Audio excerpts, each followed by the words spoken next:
کیا آپ جانتے ہیں کہ پاکستان سے 5291 کلومیٹر دور ایک ایسا ملک ہے جسے دنیا کا سب سے افسردہ اور عجیب ملک کہا جاتا ہے؟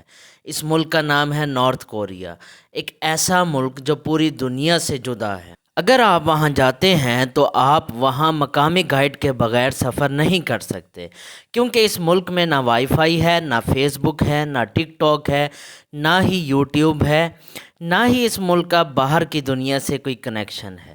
یہ ایک ایسا ملک ہے جہاں نہ کرسچینٹی اور نہ ہی اسلام کی پریکٹس کرنے کی اجازت ہے۔ اس کے روڈز بالکل خالی نظر آتے ہیں کیونکہ یہاں مخصوص لوگوں کے علاوہ کسی کو گاڑی چلانے کی اجازت نہیں۔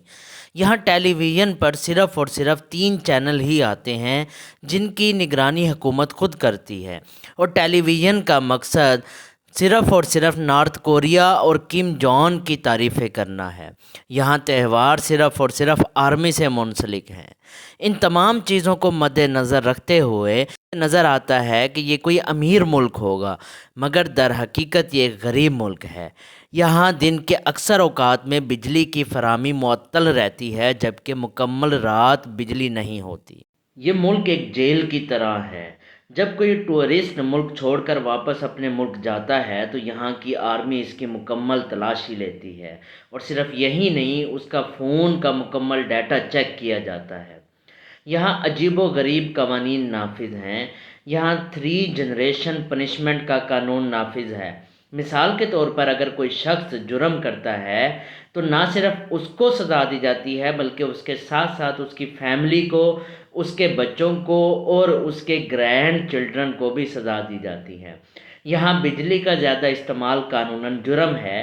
یہاں مخصوص دنوں میں اسمائل کرنا یا ہنسنا منع ہے، جیسا کہ کم جونگ کے باپ اور دادا کی برسی کے دنوں میں اگر کوئی شخص ہنستا ہوا پایا گیا تو اسے سزا دی جاتی ہے۔ یہاں گورنمنٹ کی طرف سے مخصوص ہیئر سٹائل رکھنے کی اجازت ہے۔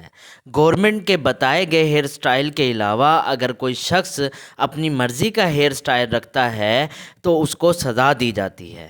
یہاں سوال یہ پیدا ہوتا ہے کہ اتنی مشکلات اور سٹریس کا سامنا کرنے کے باوجود یہاں کے لوگ اسے چھوڑ کر دوسرے ملک کیوں نہیں جاتے؟ تو آپ کو یہ سن کر حیرانگی ہوگی کہ یہاں کے لوگوں کو اسے چھوڑنے کی اجازت نہیں ہے۔ اگر کوئی دوسرے ملک جانا چاہتا ہے تو اسے گورنمنٹ سے اجازت لینی پڑتی ہے، اور جب تک کوئی اسٹرانگ وجہ نہ ہو تو گورنمنٹ اسے ملک چھوڑنے کی اجازت نہیں دیتی۔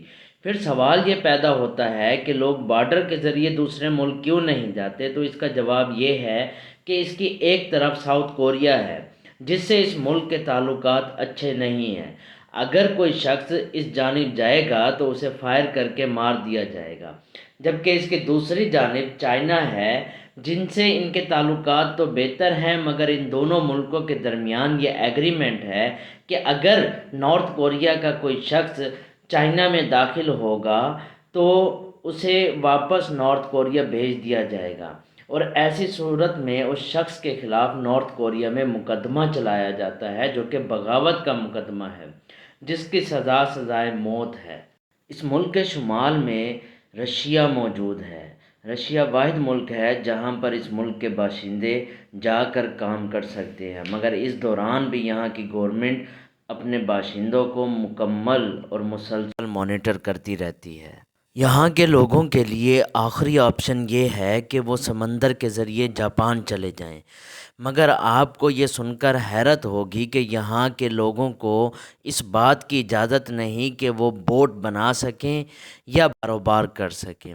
اس ملک اور جاپان کے درمیان جو سمندر ہے اسے سی آف جاپان کہتے ہیں، جس کی گہرائی تقریباً 6000 فٹ ہے، جسے کوئی بھی تیر کر پار نہیں کر سکتا۔